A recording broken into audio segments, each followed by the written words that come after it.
Ndagushimiye cyane wowe ukurikiye kino kiganiro, wowe ufunguye iyi video. Nukuri n'ibyishimo, turabishimiye kuba mufashe uyu mwanya kugira ngo mukurikirane video zacu. Niba warakanda subscribe yawana turagushimiye cyane. Niba utarayikanda kandi bwo wakanda subscribe kugira ngo tujye tubana mu bikorwa byacu bya buri munsi. Nje nitwa Kwitonda Pride, njye gusoza yitwa The Pride jango nk'ibisanzwe. Niba ari ubwa mbere uhageze n'ukuri nawe kanda subscribe. Reka dufate akanya gatoya ukande subscribe, usharinge tubone gutangira. Murakoze cyane. Iyi rero yitwa The Pride Jungle. Iki kiganiro cyitwa The Update, The Pride Update. Ni umwanya dufata kugira ngo tuvuganire amwe mu makuru abagezweho agiye atandukanye hano mu Rwanda. Sintinda simbatindira, ndinguta cyane leta mpera ku nkuru igezweho iri kuvugwa cyane ahantu hose, yuko urwego rw'igihugu rw'ubugenzacyaha rwamaze guta muri yombi uwitwa Uzabakiriho Cyprien uzwi ku izina rya Jihad, ndetse n'uwitwa Kwizera Nestor ukunda kwiyita Papi Nesta. Benshi abo murabazi kuko na abantu bakora ibikorwa bitandukanye no ku mbuga nkoranyambaga. Nka Jihad ni umunyamakuru, akaba umusesenguzi, akaba umu-influencer, n'umu-blogger byose. Rero benshi murabaza abangaba, badufashe bajye bakishamo n'amafoto yabo kugira ngo mube mwabona. Urwego rw'igihugu rw'ubugenzacyaha rwatangaje ko aba batawe muri yombi nyuma yuko hari abari batawe muri yombi mbere, harimo uwitwa Pazomani, harimo uwitwa Kejon, ndetse n'undi witwa sindi kwibuka neza amazina, ariko harimo François Xavier. Batawe muri yombi n'urwego rw'igihugu rw'ubugenzacyaha, ndetse amakuru hari nuko uyu Pazomani na Kejon bo dosiye zabo zamaze gushyikirizwa urukiko. Rero Jihad na Nesta bakaba nabo bagiye gukurikiranwa, niba babere nabo bazarekurwa. Uyu munsi ntago icyaha kirabahama kuko baracyakurikirana. Reka twumve umuvugizi w'urwego rw'ubugenzacyaha mu ijwi rye yivugira ko aba batawe muri yombi. Tubone gukomeza n'indi nkuru. Kwikubitira ngira ngo uziko hari hafashwe uwitwa Ishimwe Patrick uzwi nka Pazo, hakurikiraho Kalisa John uzwi nka Kejo, hazana Ishimwe François Xavier. Uyu nawe arafatwa, we rwose we afite n'umwihariko wo gushishikariza abantu ngo bagure ayo mafoto abaca amafaranga. Ubu rero noneho iperereza ryagaragaje ko Uzabakiriho Cyprien, Jihad na Kwizera Nestor uzwi nka Papi Nesta nabo ko bafite uruhare rwo gukwirakwiza aya mashusho ya Yampa. Ntabwo wakunze kuzahora ukora ibyaha ukishe ngiri ukaba wumva ko ufite ubudahangarwa. Yego, mu yandi makuru rero, uwitwa Papa Cyangwe muri weekend itambutse yakoze igitaramo cy'imbatura mugabo cyari kirimo cyitabiriye ku rwego rwiza. Igitaramo cyabereye muri Kigali Universe. Ni igitaramo cyitabiriye ku rwego rwiza, habemo performances nziza zagarutsweho mu buryo butandukanye hano ku mbuga nkoranyambaga. Harimo nka performance y'uwitwa ya bamwe mu bantu batari bazwi cyane mu by'ukuri, ariko bakabaye nyine bakoze performance zituma buri wese yibaza ngo aba bantu bari iyi new generation ifite creativity. Umuvandimwe yaje ku musaraba, aza bamuwambye ku musaraba. Mu by'ukuri ibintu byinshi byatunguye abantu benshi, baravuga bati ni performance itandukanye. Akora performance y'agatangaza, bamwita Benovio.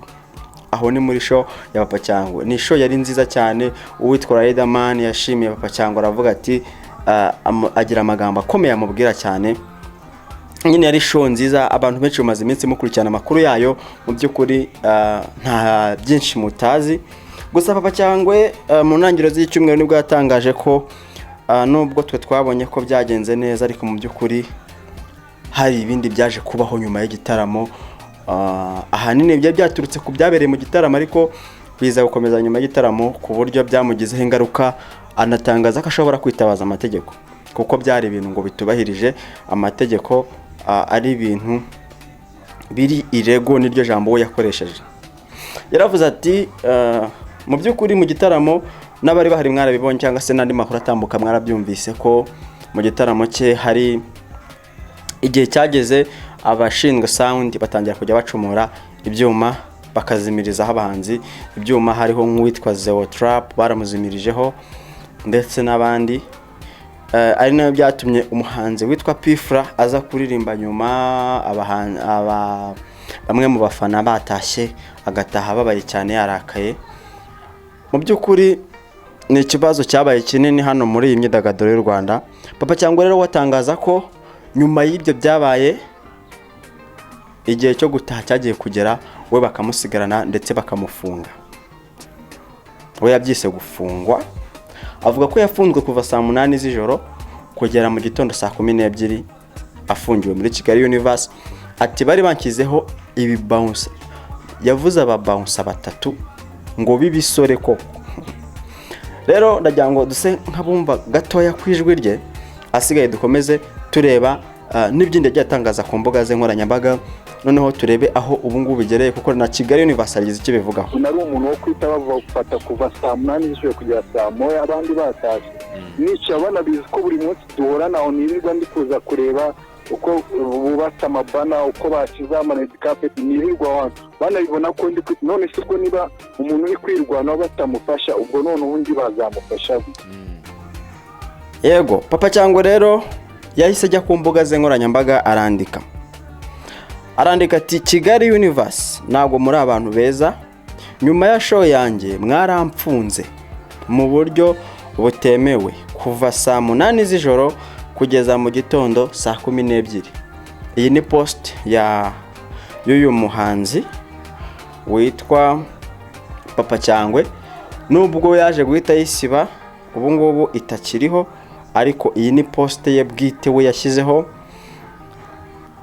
Indi post arandika ati nta muhanzi nyarwanda nakwifuriza gusubira gukorera igitaramo cye muri Kigali Universe, bari selfish cyane. Mwibaze ko igitaramo nahakoreye amafaranga n'imbaraga zose nashyizemo, n'abantu barenga 1000 baje kunshyigikira, ariko nta n'ijana bampaye. Mukibaza muti se ibi byaba byaragenze bite? Ku buryo umuntu akora igitaramo kikuzura, ariko mu by'ukuri agatavuga ngo nta n'ijana bagize bate bamuhaye. Ibi ni ibintu umuntu wese yibazaho, akibaza ngo ese baba bakoreye iki niba bakora bagataha nta n'ijana bakuyemo. Nyuma y'ibintu byose Papa Cyangwe amaze gutangaza rero, icyo gihe umuvugizi wa Kigali Universe ari we Regan Rugaju, hari byinshi nawe yatangaje avuga kuri iki kibazo. Avuga ko mu by'ukuri Kigali Universe takora ibyo bintu byo gufunga umuntu. Avuga ko bishoboka ko baba barafashe uwo mwanya bari kuganira, ndetse avuga ko Kigali Universe ibaye koko ibyo bintu byarakozwe, cyangwa se Papa Cyangwe hari aho yarenganyijwe, aravuga ati ngiye nditeguye nka Rugaju Regan kuba namufata nkagenda nkamuhuza na boss Coach Gaël akaba yarenganurwa. Ibi ngibi ntihaciye kabiri rero bahise basohora itangazo rigenewe abanyamakuru. Badufashe bayishyireho wenda tujye naryo turibona, ariko muri iryo tangazo banditse bati nyuma yo kubona amakuru y'ibinyoma yatangajwe na Papa Cyangwe nyuma y'igitaramo cyo kuwa 22 Ugushyingo 2025, Kigali Universe yifuje kumenyesha abanyarwanda bose ibi bikurikira. Ingingo ya mbere, amasezerano yarasobanutse neza. Bwana Uwiringiyimana uzwi nka Papa Cyangwe yasabye Kigali Universe ko yahakorera igitaramo nk'uko Kigali Universe ari igicumbi cy'imyidagaduro ntiyazuyaje ihita imwemerera, maze bemeranya ibi: Kigali Universe icyumba cyo gukoreramo igitaramo ku buntu. Ubwo ibyo ngibyo nibyo Kigali Universe yemeye kuba yaha Papa Cyangwe. Icyumba cyo gukoreramo igitaramo ku buntu, amacupa abiri ya G69, ikarito y'amazi imwe, uburyo bw'ikoranabuhanga bwo gucuruza amatike ticketing and USSD, ndetse no kwamamaza igitaramo promotion. Ibi ngibi nibyo Kigali Universe yari yahaye Papa Cyangwe. Papa Cyangwe rero ibyo yagombaga gukora, gushaka no kwishyura ibyuma by'amajwi, ubwo sound system, amatara yabugenewe, ibyo nibyo Papa Cyangwe ari bwishakire, stage, decor, abashinzwe umutekano, abashinzwe protocol, abakora amasuku n'ibindi byose bitazakorwa na Kigali Universe. Ibi byongeye kwemezwa n'impande zombi, ndetse Papa Cyangwe anahabwa amasezerano. Ingingo ya kabiri: impamvu amajwi yahagaritswe. Mu gihe igitaramo cyari kigezemo hagati, amajwi yaje guhagarikwa n'uwo Papa Cyangwe yari yakodeshejeho ibyuma kubera ideni rya $1,200,000 by'amafaranga y'u Rwanda atari yabashije kwishyura, ndetse atanabimenyesha Kigali Universe. Kugira ngo igitaramo kidahagarara, Kigali Universe yahuje impande zombi, bumvikana ko ayo mafaranga y'ideni aza kuvanwa mu byo Papa Cyangwe aza kwinjiza ku muryango, cyane ko ari we wari ufite mu nshingano kugena abinjira mu gitaramo yifashishije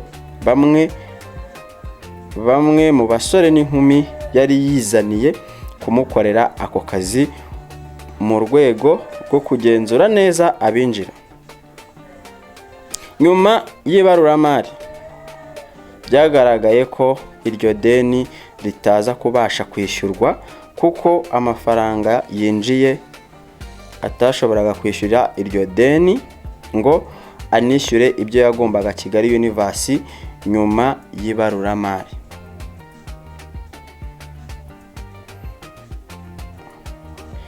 Nyuma y'ibaruramari ry'amafaranga yinjiye mu buryo bw'ikoranabuhanga, byagaragaye ko hari gusaguka amafaranga 400,000, maze Papa Cyangwe yemeranya n'ubuyobozi bwa Kigali Universe ko buyaha uwakodesheje ibyuma, maze hagasigara ideni rya 800.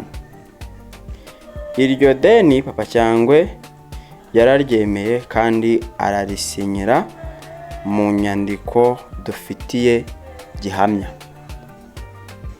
No kuvuga ngo impamvu nyamukuru bye byaturutse ku byuma byari byajimijwe hagati mu gitaramo, bijimijwe n'uwari wakodesheje n'uwo Papa Cyangwe yari yakodeshe kugira ngo aze kumucurangira.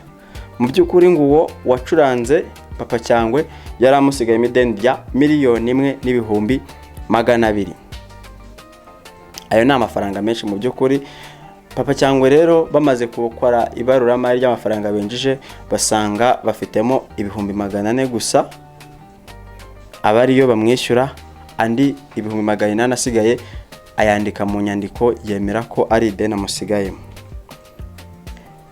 Ingingo ya gatatu: nta gufungwa cyangwa gufatwa kwabayeho. Amakuru avuga ko Papa Cyangwe yafunzwe muri Kigali Universe ni ibinyoma byambaye ubusa. Nyuma y'igitaramo habayeho gukora ibaruramari nk'uko bisanzwe bikorwa. Icyo gihe cyose yari afite telefone aganira n'inshuti ze ndetse na nyiri ibyuma kugira ngo bafatire hamwe umwanzuro w'uko agomba kumwishyura amafaranga yaramusigayemo, cyane cyane ko nyiri ibyo byuma atari ari muri Kigali Universe, ahubwo yari yagiye kwanura ibikoresho bye ahandi yari afite akazi. Ibyo bemeranyije byose bavuganaga kuri fone kugeza ubwo Papa Cyangwe amwemerera kumukorera inyandiko mvugo iza kumuhesha ayo mafaranga 400 ndetse inasobanura neza uko azamwishyura ayari asigaye 800 bitarenze tariki 25 z'ukwa 11 2025. Iyo Papa Cyangwe aza kuba adatekanye cyangwa afashwe bugwate, yashoboraga guhita ahamagara inzego z'umutekano zirimo na polisi, ariko ntiyabikoze. Bikaba bivuguruza icyo kinyoma yatangaje. Ingingo ya 4, kurinda izina rya Kigali Universe. Kigali Universe yatanze ubufasha burenze miliyoni 5, harimo no kwishyura ibyo umuhanzi yari akwiye kuba ari we ubyihishyurira. Gutangaza ibinyoma birasiga icyasha Kigali Universe ndetse n'abakozi bayo, tukaba tutabyihanganira ndetse tukaba twiteguye gufata ingamba zose zikwiye zirimo n'iz'amategeko. Kigali Universe izahora yubahiriza amahame y'ubunyamwuga, ukuri no gukorera mu mucyo. Murakoze. Iryo ni itangazo Kigali Universe yasohoye rigenewe abanyamakuru.